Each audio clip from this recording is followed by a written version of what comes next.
As former U.S. President Donald Trump's hush money trial is nearing its end, both the sides made their closing arguments.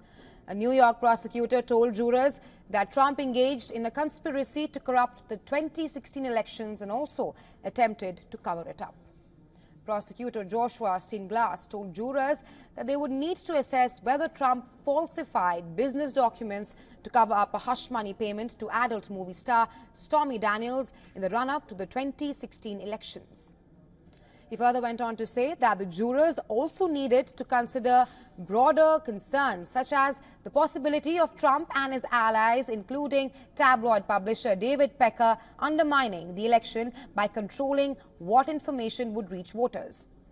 Trump's lawyers urged jurors to look past all these details in his criminal trial and focus on the paperwork at the heart of the case. They also argued that the jurors should not trust star witness Michael Cohen's testimony.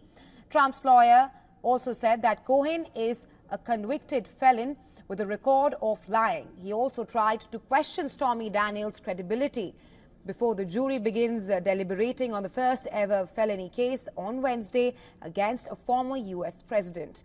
Closing arguments gave both the sides one last chance and opportunity to win the jury over. Trump faces 34 felony counts of falsifying business records. Charges are punishable by up to 4 years in prison.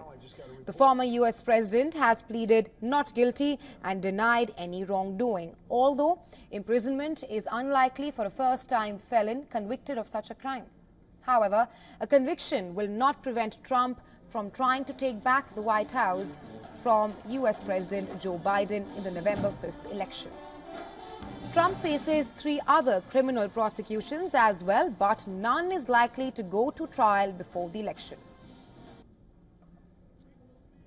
And for more on this and the conclusion of the hush money trial, our correspondent Susan Tehrani has sent us this report from New York. Take a look.